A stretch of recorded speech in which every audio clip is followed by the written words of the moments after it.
Саламатсызбы? 5-февралдагы маанилүү жаңылыктар менен таанышып алыңыз. Тажикстандын президенти Эмомали Рахмондун басма сөз кызматы 4 айда кыргыз-тажик чек арасынын 196 чакырымга жакыны такталып, макулдашылганын билдирди.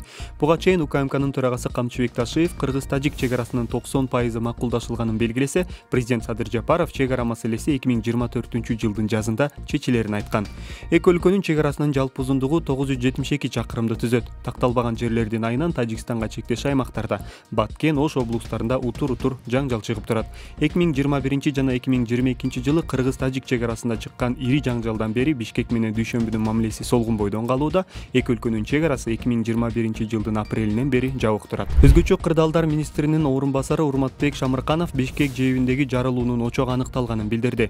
Жарылуу 14-отказандын жанындагы көмүр майлоочу шаймандын жанында болгон. Ал көмүр майдалагыч көмүрдү майдалап, отказанга чачып берип турат. Жарылуунун очогу ушул жерде болгон, деди министрдин орун басары. Аларда энергетика министрлиги жээптеги жарылууга байланыштуу коңшу мамлекеттерден Кыргызстанга жардам келгенин белгилешти. Маалыматка ылайык Түркмөнстандан 2000 тонна суюлтулган газ, Өзбекстандан 1000 газ баллону келген. Ошондой эле министрликтен Борбор калаага Орусиядан адистер келип, кыргыз энергетиктери менен жээпти оңдоо жана реконструкциялоо маселесин талкуулап жатышканын кошумчалашты.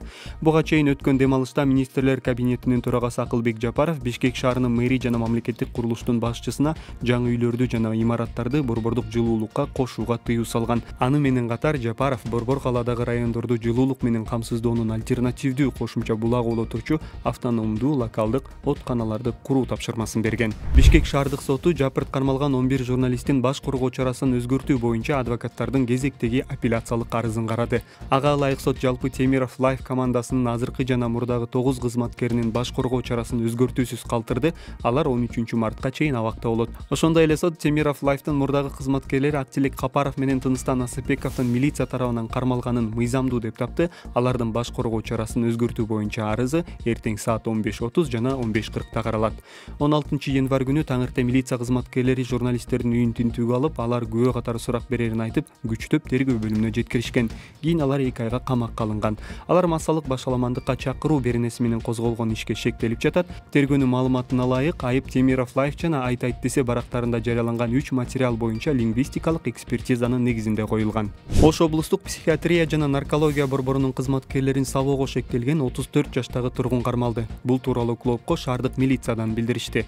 Маалыматка ылайык, окуя 31 январь кечки саат 11 чамасында болгон. Шектүү ооруканада жаткан тууганынын дарылануусуна карата дарыгерлерге нааразы болуп, аларга кол көтөргөн.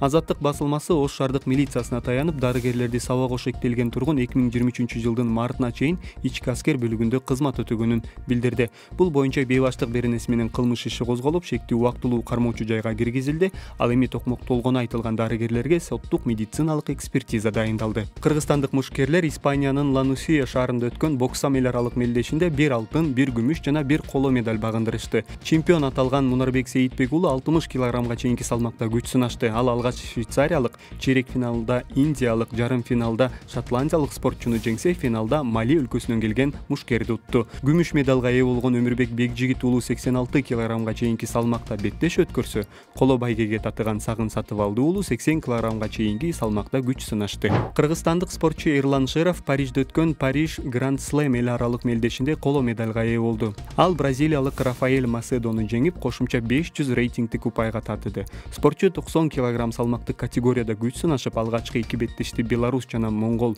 атаандаштарын уткан. Чейрек финалда азербайжандык спортчуга жеңилсе, 3-орун үчүн болгон беттеште бразилиялык спортчуну утту. Шеров өткөн жылы Кытайдын Ханчжоу шаарында Азия чемпиону болсо, 2022 жылы Азия чемпионатында күмүш медальга татыган.